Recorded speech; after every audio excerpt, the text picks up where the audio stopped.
Good morning, everybody. This is Kyle Madsen with your top stories on Sports 1140.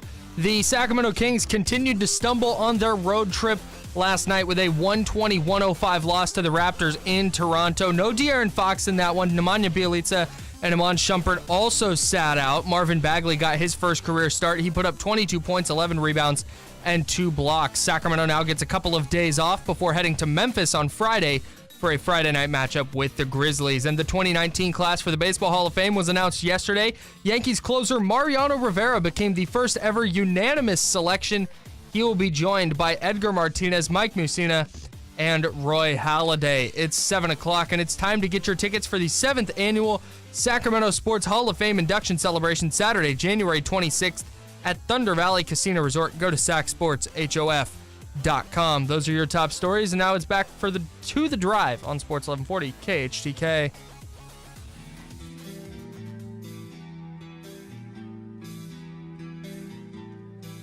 Turn this up and let this play out a little bit. I think we can hit the post. This is a long ramp here. Oh, very long. We've got the country mega ticket coming up. Toyota Amphitheater shows include Brad Paisley, Rascal Flatts, Luke Bryan, Dirk Bentley, and Florida Georgia Line. We've got the country mega ticket for you right now. 339-1140, 1-800-920-1140. As Jason Ross goes through his warm-up, you could very much watch the program live. Jason Ross made a hell of an airplane that he was flying during that commercial break. You can check that out on KHTK.com as Jason goes to seek out his airplane, and I'm trying to prove to him I can still hit the post here. 10 years after being, I'm going to need some more volume on this. 10 years after being off FM radio. See, we're going to pick the guitar beat up a little bit, the little drums a little bit. We're going to keep moving. This is a long ramp we got to work with. Obviously, this is Mariano Rivera's intro music, the first unanimous Hall of Famer. Where does Mariano Rivera rank amongst the greatest baseball players of all time? Woo! It's like riding a bike, baby. That was incredible. It's like riding a bike. Huh? Come on, man. Unanimous. Woo! Not even your genre. Not even. Come on, man. The Well art done. of hitting the post is one of the most beautiful things in the world. Nailed Hey-o. Chris Verlot, if you're listening, buddy, that was for you. Sounded like something. This is such a great song. Perfect song for him, too. Boom. Could we let the whole song play? Fine with me. We're going to bring this back again. This is such a great song. I remember the video very vividly, too. Mm-hmm. Big truck hitting, wasn't it? Yeah. Like a bed? Yeah, that's exactly what it was. I believe there was Right at that. serpents involved. And oh, my goodness. All right. Welcome in to The Drive. I'm Damien Barling, along with the best there is, the best there was, and the best that there ever will be. We're grabbing a winner for the country mega ticket right now. If you don't win, no worries. We're going to have another pair for you coming up at the top of the 8 o'clock hour. So we'll tell you that right now. Set your alarms. Top of the 8 o'clock hour, we will have the country mega ticket for you. Also coming up at 8:40, if you want to score the Big Game Dream Party presented by our friends over at Mel Wrapped and Honda. Hey, Katina. Your chance to win a 65-inch television, $2,500 in Lazy Boy furniture, and a $500 gift card to Sprouts Farmers Market. That's coming up at 8:40. You've got three opportunities to win each day. First opportunity is coming at 8:40. I sincerely apologize. Kyle's doing double duty today, I think. Is that right? Yes. Kyle Madsen, double duty today? Afternoon, 3 to 7. Him and Charles T. Hamilton. When we move to the mornings, we generally don't work both shows, and I sincerely apologize for that. I told you yesterday, I'm not going to do that again. I feel horrible. Also, I get bored. Kyle's a gamer. I guess. He's not getting paid extra, though, right? Oh, he's not getting paid at all. Oh, okay, good. Yeah, okay, it makes total sense now. It makes total sense. It's time to kick off Folsom Beer Week at Tap into Folsom. Tap into a cold one at the Palladio this Saturday. Tickets at tapfolsom.com. All right, we took care of all that housekeeping business. Again, keyword coming up at 8:40. Sacramento Kings lose last night 120-105 to the Toronto Raptors. Raptors were playing without Kawhi Leonard. The Sacramento Kings were playing without De'Aaron Fox, Iman Shumpert, and Nemanja Bjelica. We saw Marvin Bagley get his first start as a professional basketball player. we saw him do pretty well. Yeah. 22 points, 11 rebounds. First Kings rookie with multiple 20-point, 10-rebound games in a season since Boogie did it back. He had 7 such games in his rookie campaign in 2010 and 11. Yeah, I mean, I think the reality for the team is they probably are the 500 team. I mean, we haven't seen a 6-game win streak. We haven't seen an awful losing streak. They get one here, lose one here, win 2, lose 3. That's kind of been where they are. They're back to 500. And I think that all of it in the end, I think, is going to be a tremendous season. But people have mentioned playoffs. It's fair to talk about. There's far enough into the season. If they're going to do it, they got to start winning some more. I mean, like more games in chunks as opposed to, hey, nice 2 wins out of 3. But then you stretch that out to 5 or 6 games, and they went 3-3. They're just staying at this. They've never been 3 games above 500 or more than 3, and they need to have a stretch. Or wow, the Kings have won 9 of 11. Okay, well that'll do some damage on the standings. They just haven't done that. I'm still concerned about what our outlook on the season would look. Let's, for example, say they finish 41-41. Whoever grabs the 8th seed isn't going to be much higher than that. Yeah. And don't look at now. This moment, yeah. You speculated on this one. I don't want to say you speculated. That's unfair. You asked about the Los Angeles Clippers earlier this year, about 10, 15 games ago. You asked, could this team come back down to earth? Not to the manner in which the Dallas Mavericks did, not to the manner in which the Memphis Grizzlies did, but will they fall back and don't look now, they're starting to fall back a little bit. And again, now you're starting to get a bunch of teams there's starting to be some separation like there was last year where there was the top 2 teams and then there was a clump, was it 3 through 9? Mm-hmm. I think we've got a 1 and 2, which I think is Golden State and Denver. Golden State, by the way, is it 6 straight now for them? I think like 8. Oh, is it at 8? Yeah. I believe they only need to win, is it 7 more and the Sacramento Kings will play for the linear championship That's right. in Oracle? Something like that. If you listen to the lowdown, a little linear championship reference. And then you got the Denver Nuggets right there with them. And then you've got Oklahoma City. You've got a couple of teams that are clumped there. And then you've got the Lakers, the Jazz, the Kings, the Clippers, all within like a game and a half of each other at 7, 8, 9, and 10. Right. And that's why if you project at least on the rest of the road trip, I mean, Memphis is important to get back over 500 if you could beat them. The Clipper game is really critical. One, you've already 0-2 against them, but that's a team that if you're in it all the way to the end, they're probably in the conversation with you. So the swing of beating them, especially on their floor, would be huge on Sunday if you could do that. Yeah, but winning those games, we talked about the games against teams like Memphis. Like those are must-win games because they're teams that are worse than the Kings. And then the teams right in that clump, those are all going to be huge games down the stretch. So and it has to start now because they're kind of running out of time.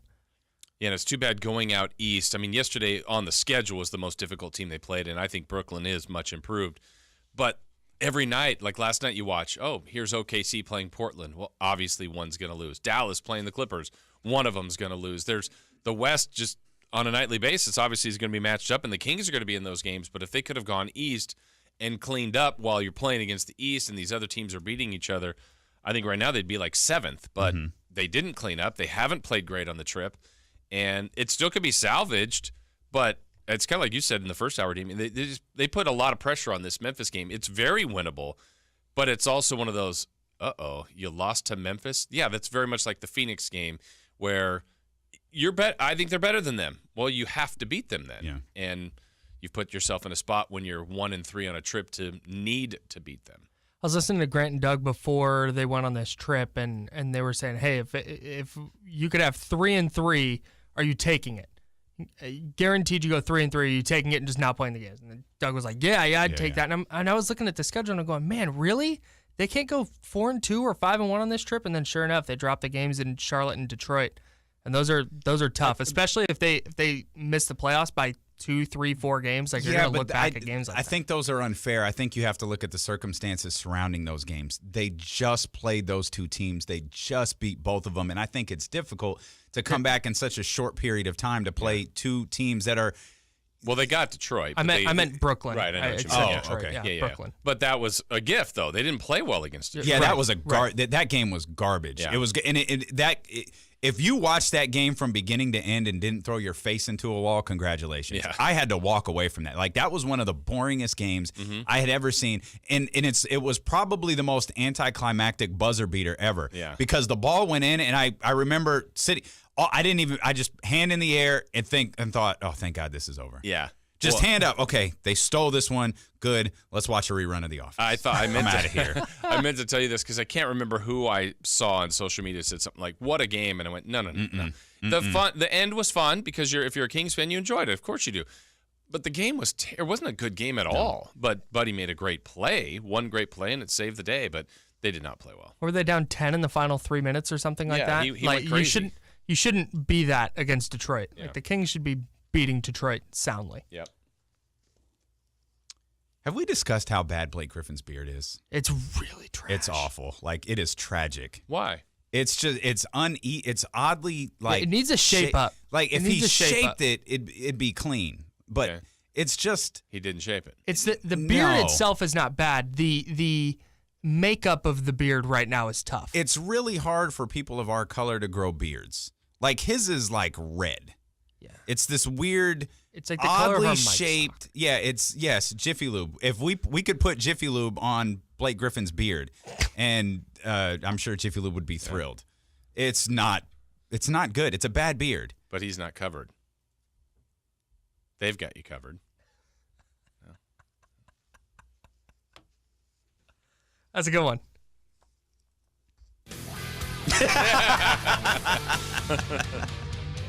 I love that it's still playing. I You know. somehow had that readily available. That's fantastic. We asked you over on the Lowdown Facebook page, where does Mariano Rivera rank amongst the greatest baseball players ever? I want to get back to that question. The responses that are coming in are pretty interesting. Is this the first Hall of Fame class in a while that feels like it's more about who got in than who didn't? Because we're talking about, obviously, Mariano Rivera. We're talking about the unanimous vote, the first time unanimous vote. You know, we haven't given fair conversation to Roy Halladay, who, you know, the circumstances regarding, you know, his induction are tragic, but he is a first ballot Hall of Famer as well. You mentioned Edgar Martinez. Mike Messina got in, which was the only one I was like, okay, interesting. But I feel we're talking more about those guys and less about Barry Bonds and Roger Clemens. Though it is a conversation. Absolutely. We're talking about them a lot less than we have in years past. We'll get back to that. We'll continue that. I wanted to talk a little bit about DeMarcus Cousins. I know that's many people's favorite topic here in Sacramento. I don't want to talk about DeMarcus Cousins in the context of a former Sacramento King. I want to talk about him in the context of a current Golden State Warrior. We'll get to that. And, man, trade rumors. Oh, my goodness. They're getting hot. The deadline is approaching. We'll talk about that. We got fair or foul coming up in the final hour. We've got your keyword for the big game party. We're just getting started here on The Drive with Damien, Jason, Kyle on Sports 1140.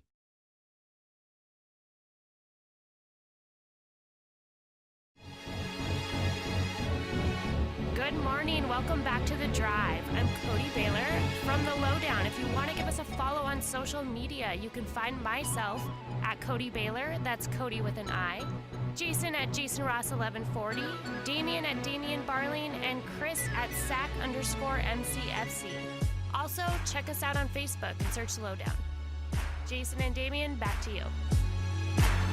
Thanks, Cody. Got fair or foul coming up at 8:30. Got your opportunity to qualify for the big game dream party coming up at 8:40. Make sure you catch that keyword as we roll along here. You want to get in on the phone lines, you can. 339-1140, 1-800-920-1140. Another opportunity to grab the Country Mega ticket coming up at the top of the 8 o'clock hour as well. We are loaded here on today's program. If you want to watch the show, you could do that, KHTK.com. Jason told just the greatest paper airplane story during the commercial break that I realized as you were telling it, no one watching could hear, but it was a really good story. And I wonder who people who are watching on KHTK.com, because the mic shut off and there is a certain level of business that needs to stay within the studio, which is why the mic's cut off.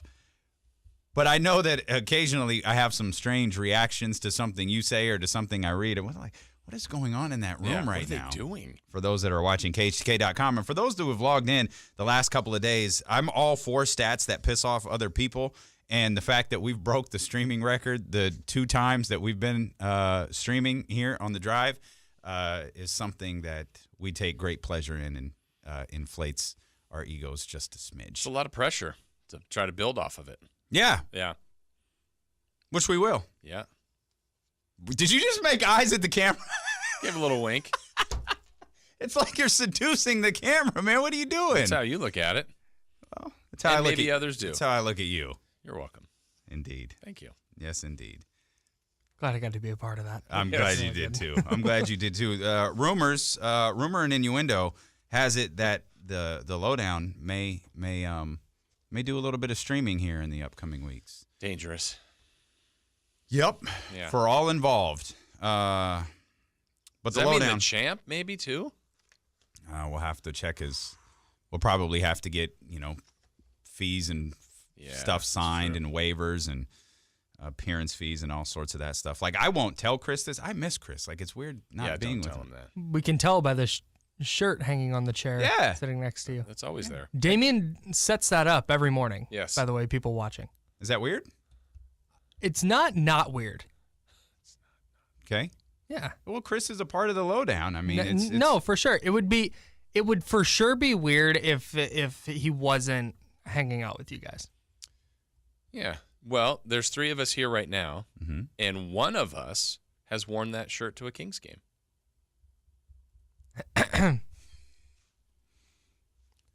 We'll let you guys guess who. I was wearing 2 black shoes that night. Very nice. Very, very nice. I haven't showed up but it's been scarves and shoes, and I didn't wear shoe game will be, I promise, shoe game will be really strong Thursday. Those are some nice shoes I have right different there. shoes today. Yep, those are some nice grades.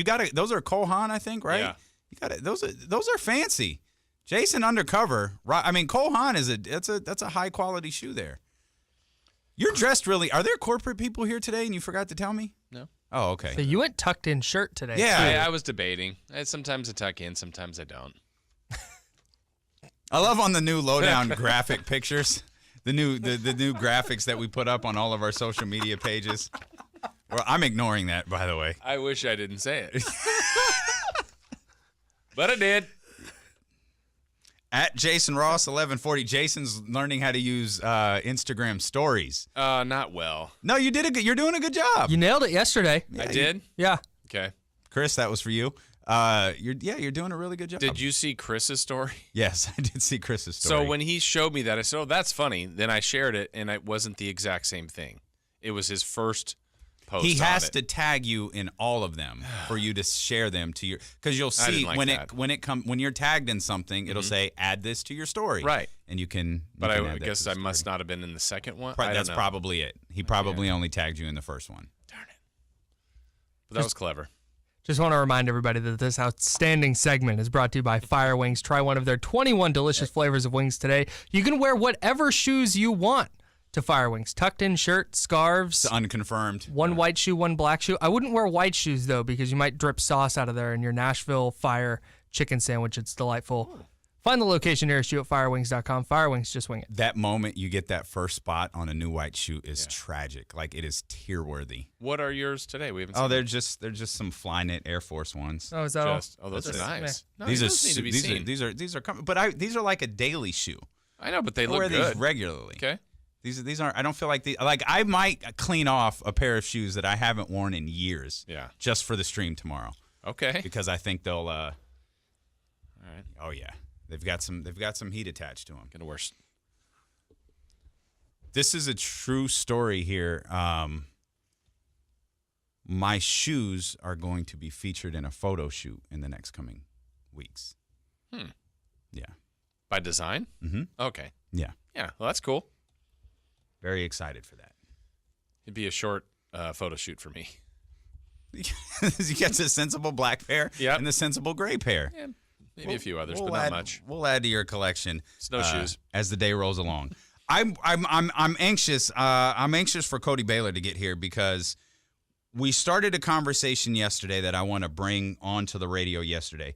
The conversation quickly divulged into name calling and an argument, and I won't point fingers, but it seemed to have frustrated a lot of people that I asked the question: could Mariano Rivera be considered the greatest baseball player of all time. Now, hold your thoughts on that. We're going to come back to it. The question that we asked on Facebook is, where does Mariano Rivera rank amongst the greatest baseball players ever?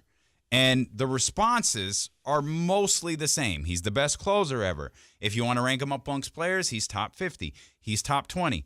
My question to you is, Jerry Rice is universally considered, not universally, Jerry Rice is often considered the greatest football player of all time.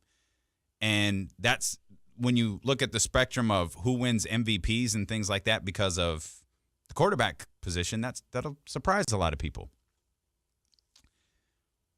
Why can't Mariano Rivera, in my opinion, is better at what he does than any other baseball player in history. For example, I believe Barry Bonds is the greatest baseball player I ever saw. Mariano Rivera is a better closer than Barry Bonds was a hitter. Do you get what I'm? I know what you're saying. So why is Mariano Rivera excluded from being considered one of the greatest baseball players ever? Well, I think the first statement you made is debatable.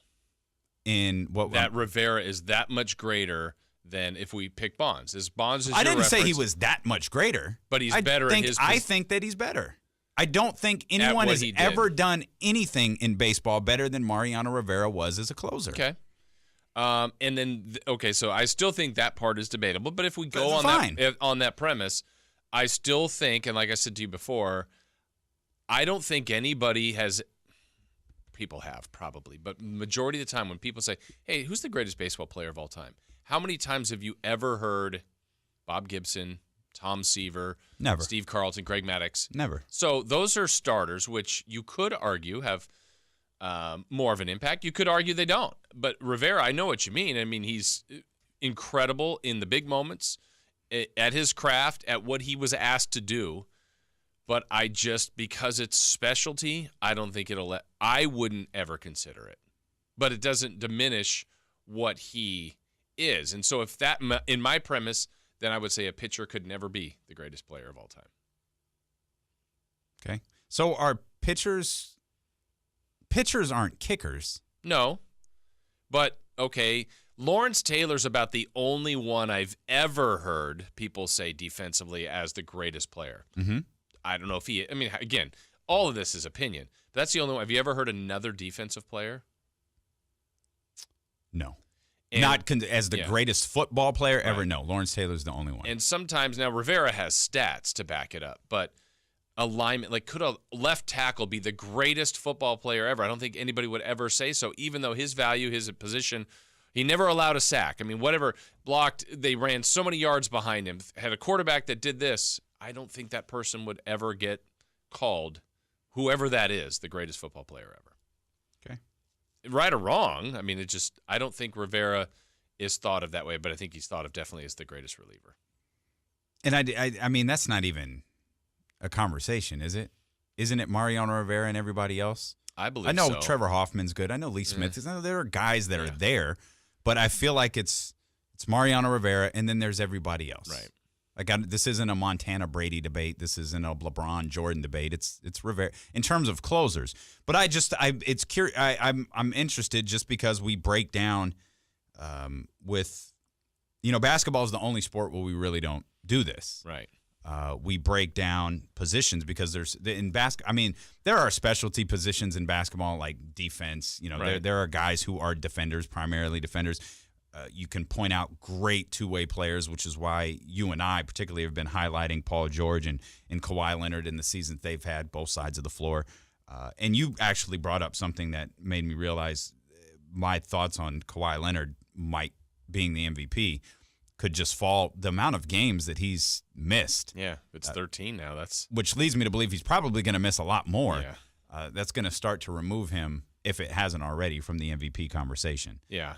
But I think too on the layers of the everyday players. So there's a group of, let me think of a few guys like this: Wade Boggs, Tony Gwynn, like great hitters, just hitters. The craft of getting on base with singles, doubles, triples, whatever, and some home runs. Then there's guys that maybe have a little bit more depth to their game, and then they steal bases too. Oh, they're a Gold Glover. Now you're expanding the totality of what it means to be a baseball player. So a pitcher can't necessarily do that, but they still can obviously be Hall of Fame worthy. For those who are unaware on my take on Babe Ruth, because a couple of people have texted about him, and I'm confident that's based on my feelings on Barry Bonds. I do believe Barry Bonds. I didn't see Babe Ruth play. That's the hard part, for any of us. Right? I wasn't around for that. But I also know if you consider Babe Ruth the greatest baseball player that ever lived, don't you have to consider Bill Russell or Wilt Chamberlain the greatest basketball player ever? Because to me, the argument is the same. It's an entirely different era with it. This is going to make people on the drive uncomfortable. He played against whites only. Mm-hmm. Remember, like you could if you're calling, if black players were in the Negro League, Major League Baseball at the time was the whites league. That's all. Like you eliminated play. If you want to argue Barry Bonds can't be the greatest baseball player ever, that's fine. I think it's Willie Mays after that. If it's not Willie Mays, then it's Hank Aaron. Like I'll get to Babe Ruth like when I get to maybe after that. Maybe for me it would be Barry, Willie, Hank, and then Babe Ruth. And still, like, how do you even acknowledge someone who didn't play against the best competition in the world? Yeah, I found that, and the only way, and everybody's going to have their own opinion on how they measure someone, but I'm with you. A lot of people say Willie Mays. I didn't see him play. So I didn't see any of those guys. And I can't say that he's not great, but I only want to go off of what I literally have seen. And so that's, to me, how I do it. Again, all of this is opinion. So if someone says Babe Ruth's the greatest player of all time, great. Tell me why. You give me your opinions. Good. I don't know that I would say he's not, but that wouldn't be my choice. But I think he's on that list. I feel like people who saw Hank and Willie Mays play will argue them to the death, which I completely understand. Because if you saw Hank and Willie play, you saw Barry Bonds play, and you can argue against him. If you remove the steroid stuff, the steroid accusations and all of that, if you remove that, you can just argue with what you saw on the field. I still feel like those people who saw all three of those guys play will argue for Willie and Hank. Right. Well, much like, I don't know how far we have to get where you and I have seen Barry Bonds, greatest player I've ever seen myself. Mm-hmm. And then there'll be a group. I never saw him. What was he like? We got to be getting close, right? Right. Like, we got to be getting really close. Certain portion of people that obviously that haven't. Yeah, Willie Mays, just whenever I read about him or talk to people who watched him, is held in such a higher regard, I feel like, than any other player ever.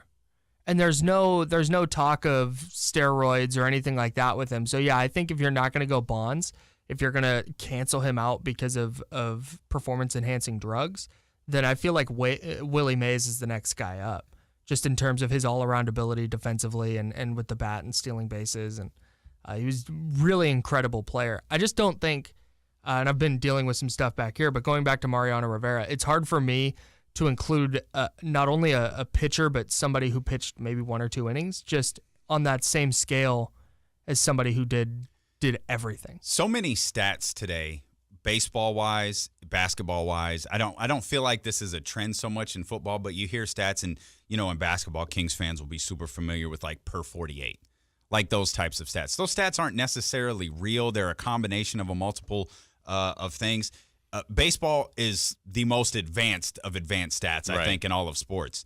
And when you look at advanced stats for Mariano Rivera, they're insane. Mm-hmm. Like the amount of strikeouts that he has, the stat our buddy Trey Wingo was just over the moon about, pun intended. More guys have walked on the moon than have gotten a run off of Mariano Rivera in the postseason, or you're more likely to walk on the moon than get a run off of Mariano Rivera in the postseason. It's like those types of advanced stats, when you look at Rivera, they're mind-boggling. Yeah. But they're not real. But if you break baseball down into these advanced stats and you look, I don't think you're going to find anything more impressive than. I hate advanced stats, by the way. Mm-hmm. Give me the old baseball card with the baseball average, the runs, or if it's a pitcher. Stuff, yeah, give me that. As I go total get off my lawn guy.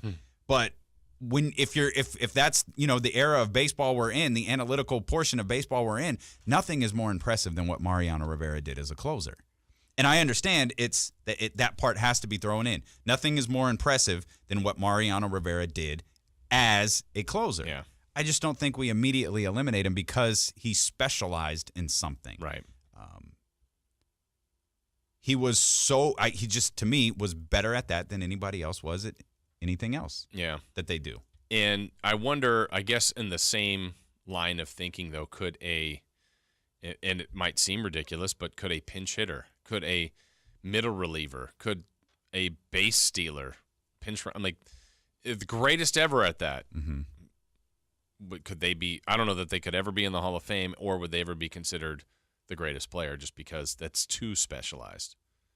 But he had the knack for the big moments. It's funny, I know as a lifelong Yankee fan, the one year when they lost to the Diamondbacks in Game 7, he was having one of the greatest postseasons ever. But it was Game 7, and he gave up the last. Because I remember there was something like, he hasn't given up a run the entire postseason, and I'm sure he still thinks about it. He gave up the one that mattered most. Now, it was a broken bat bleeder up the middle, but it still counted, and the Diamondbacks won. That's great. He, Mariano Rivera, was with Scott Van Pelt last night, and Scotty asked him, do you remember the ones you won more or the ones you lost? And he was like, oh, you never forget the ones you lose. Like, Absolutely. You will think about those all the time. And I did too. And again, I can acknowledge he's amazing, one of the greatest ever, if not ever, certainly at his position. But I think about that too. Every time I think about Rivera, I go, oh man, that one though. Mm-hmm. And then some will reference Boston, Dave Roberts stealing and keeping postseasons alive, and he was closer in a couple of those too. It's time to enjoy unlimited tastings from 40-plus breweries at Folsom's Winter Brewfest. Tickets at tapfolsom.com. We got tickets to the country. We've got the country mega ticket, I should say. Brad Paisley, Rascal Flatts, Luke Bryan, Dirk Bentley, Florida Georgia Line. We've got tickets to all of those shows. Those are coming up at the top of the 8 o'clock hour. If you're making your way into the office, go over and check us out on the live stream, KHTK.com. It's Damien Barling, Jason Ross, Kyle Madsen here is with us. Cody Baylor's going to join us in just a little bit. We've got Fair or Foul coming up in the 8 o'clock hour as well. We've got your next opportunity to qualify for the Big Game Dream Party presented by Mel Rapton Honda. Your chance to win a 65-inch television, $2,500 in Lazy Boy furniture, and a $500 gift card to Sprouts Farmers Market. That's coming up at 8:40. Your first keyword is coming up at 8:40. You must be 21 or over to enter. You can also have a chance to get a $100 Harris Ranch gift certificate. So as we roll along here, Carmichael Dave, by the way, will be back with you on Monday. Jason and I will be back to our regular time slot on Monday as well at noon. We hope that you can join us along the way. NBA trade rumors are starting to. They've been out there for a little bit, but they seem to have kicked into high gear yesterday with a belief that the Grizzlies have made Marc Gasol and Mike Conley available on the trade market this up. 33-year-old Marc Gasol, by the way. The guy who they fired David Fizdale for, by the way. I wonder how Fizz received. If Marc Gasol is traded before the deadline and you're David Fizdale, how do you feel? Yeah. Because David Fizdale was fired because of Marc Gasol. That's not a secret. That was talked about very openly. There was a dispute between the two. Star player versus coach. Coach loses 9.5 times out of 10. And David Fizdale found his way to New York after that. And it looks like Marc Gasol has found his way to the trading block after a disastrous 20-plus game stretch here for the Memphis Grizzlies, whose season started so promising. It looks like they're going to start to build things around a guy that we both really, really liked. We loved him headed into the draft. I've loved what I've seen from him so far this year, and that's Jaren Jackson Jr. Yeah, and I there should be a market for those guys if they're looking to deal Gasol, if they're looking to deal Conley. But man, those are large contracts. Specifically, Conley, he's going to make $34 million in 2021. Mm-hmm.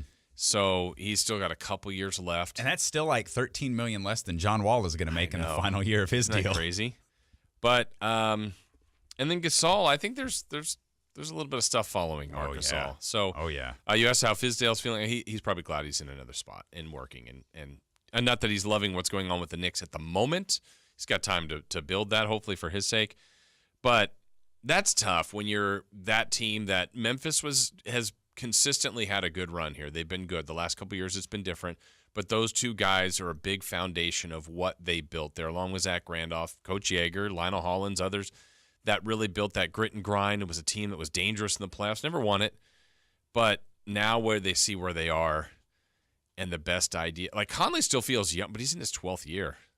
Yeah. And Gasol's up there. And so I don't know what kind of market is out there for those guys because, again, the big contract, but someone will be interested. I still feel like Mike Conley is a really, really good basketball player. Yeah.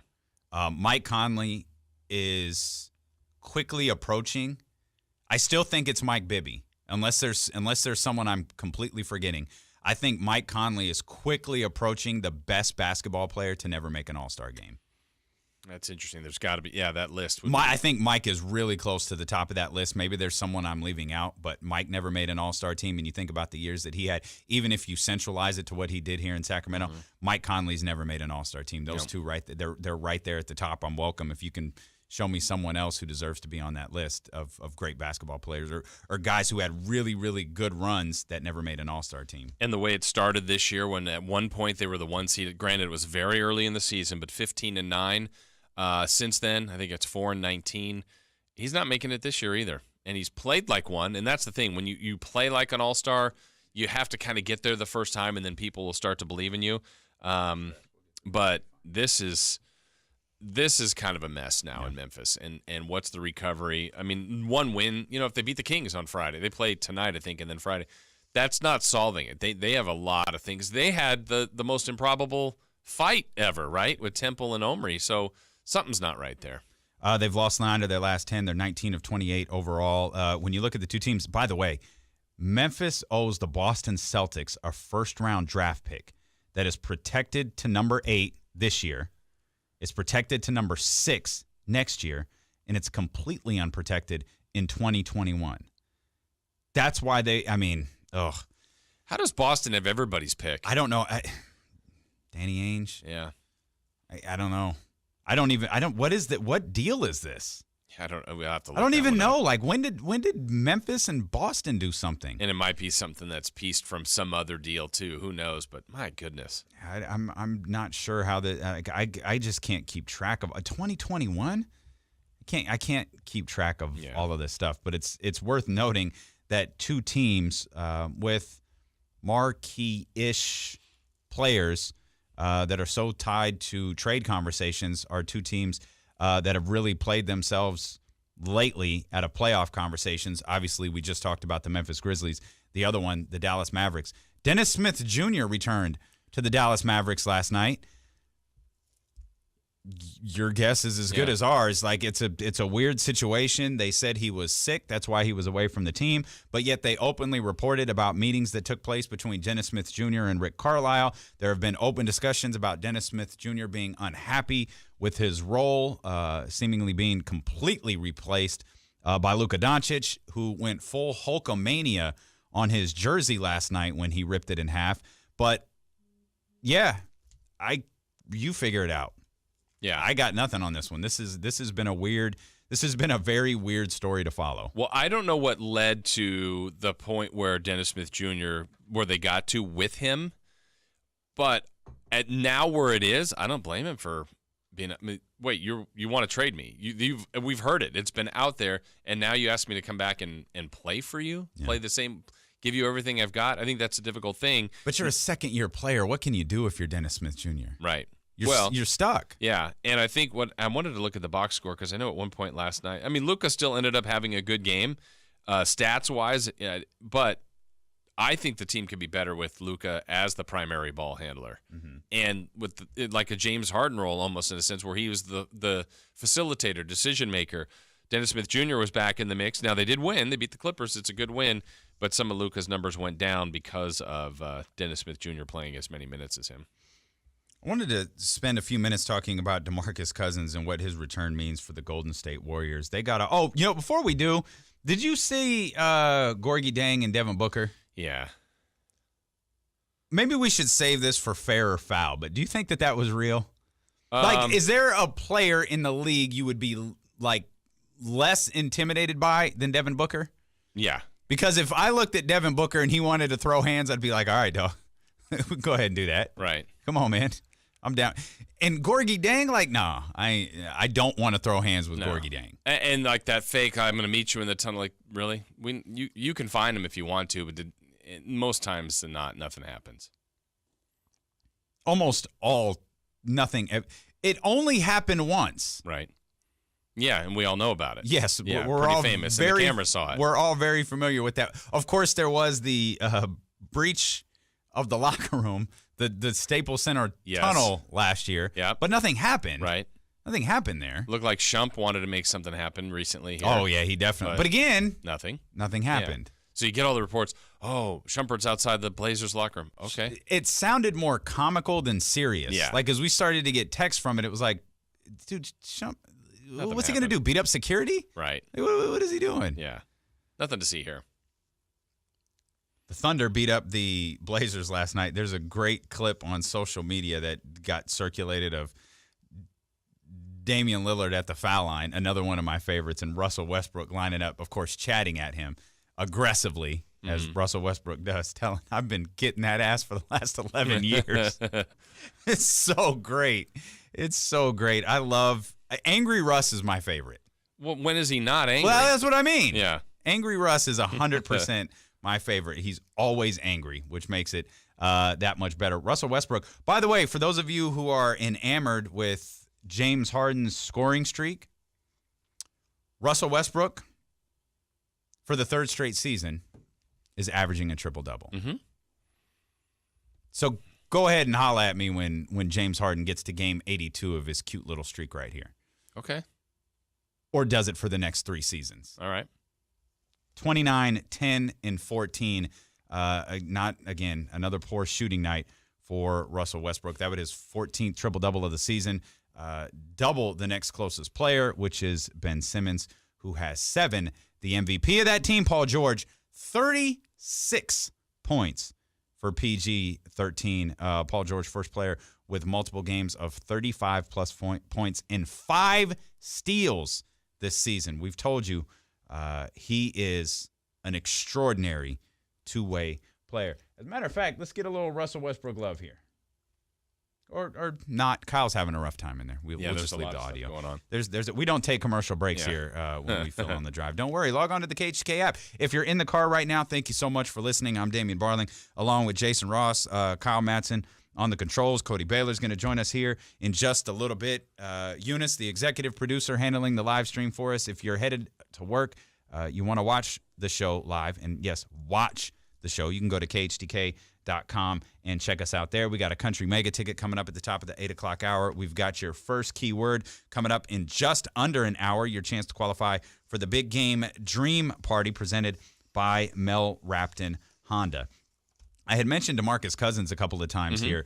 DeMarcus had a fantastic start to his career as a Golden State Warrior. I forgot to take into account when we were trying to gauge what he might do in his first game back on Friday, officials and officiating, and that maybe DeMarcus doesn't have a feel anymore for what a foul is and what isn't. He fouled out pretty quickly. Did he have a feel? He did not. Yeah, before?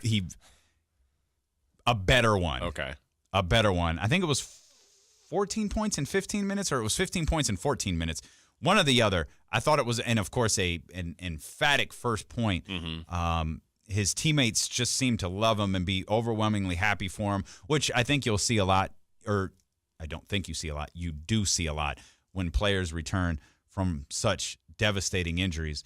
But I think we're at a 2-game sample size now with DeMarcus Cousins as a Golden State Warrior. Is that enough for people to gauge what he might be for them moving forward?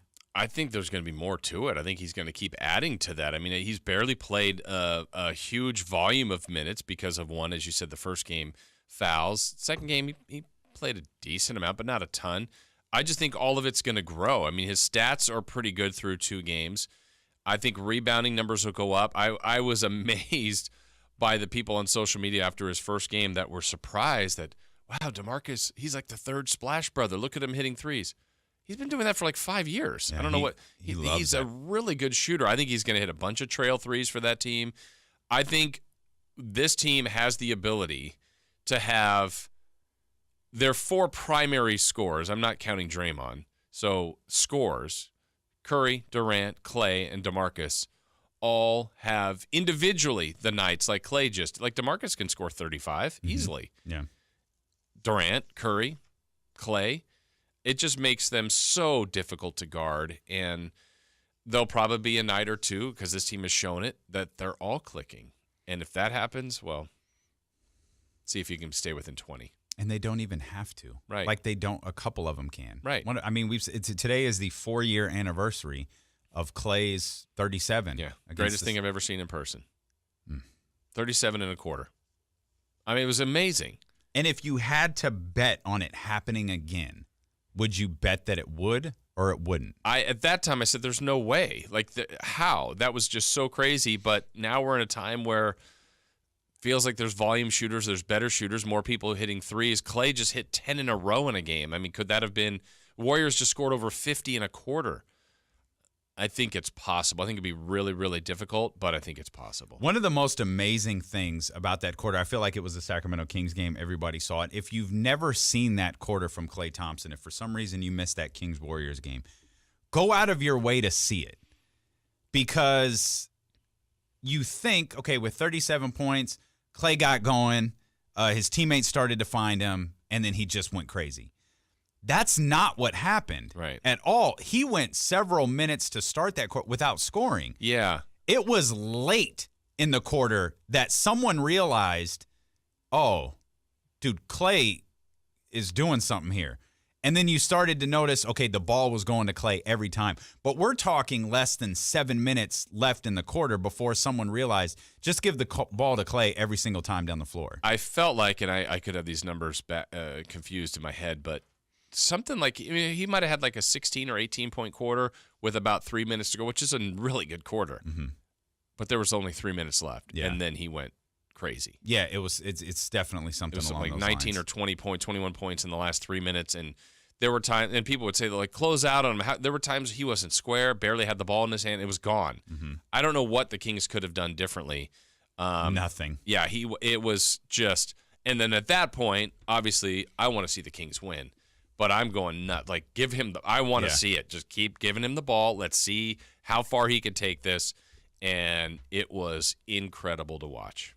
Happened 4 years ago today. Klay Thompson really likes this time of year. And why it's always Klay. Like, Klay has had, I watched the stream back, by the way, of our third hour, the 8 o'clock hour, because that hour was so much fun with the silliness of the LeBron James shoes and then the overreaction about Klay Thompson being a better scorer than James Harden. That was so much fun to go back and watch. And Klay is the guy. Like, Klay scored 60 like in 27 minutes. Yeah. Like, if Mariano Rivera, if we have to, quantify, when we talk about the greatest baseball players of all time, and we have to quantify Mariano Rivera, yes, but he's a closer. He's the great. When it comes to players getting hot, if you could pick one player in the entire league, like, if I need this guy to get hot for me, isn't it Klay Thompson every time? I feel like he gets the hottest, and can score so quickly. I don't know who's second. It's probably Steph,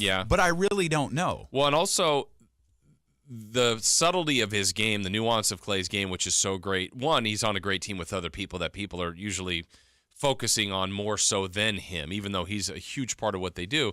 But all eyes are usually on Steph and KD.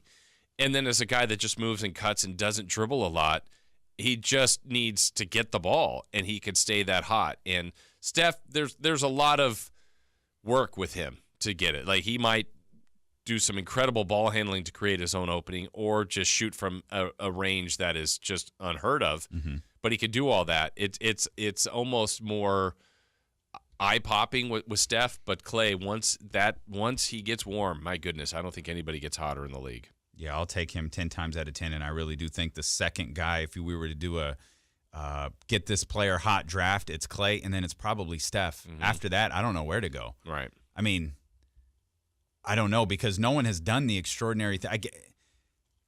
I guess Harden is after that. I don't know where you'd put Durant on the list. I don't know if you put Lillard on the list. Like, I just don't know where those guys fall. I guess any great Buddy Hield, scorer, maybe Buddy Hield's starting to creep into that conversation. Any great scorer probably has moments, right? It has the time where, man, they couldn't stop Westbrook for those 8 possessions, or they couldn't stop Lillard. He hit 6 in a row. I just think anybody but Clay's done it too consistently. I was trying to think of a time that it was Russell Westbrook. I'm sure there has. No, there definitely has been. Like I can think of, it's the game I point to. It's my favorite It's my favorite Thunder Russell Westbrook game of all time. The one where he set the triple-double record, but he hit the buzzer beater to beat Denver in Denver. He scored like the last 13 points. Like they were down 12. He scored the last 13 points for the Oklahoma City Thunder. We're going to step out. We're going to come back. We're going to stay with basketball. We're going to talk about your Sacramento Kings, their loss. What does Bagley's double-double in his first career start mean for the Sacramento Kings moving forward? Please keep those interactions coming here, both on the Lowdown Facebook page, over on the Jiffy Lube text line at 441140 if you want to watch the show live. Go to khdk.com. Also, coming up in this final hour, we have got your opportunity to score the Big Game Dream Party presented by Mel Rapton Honda.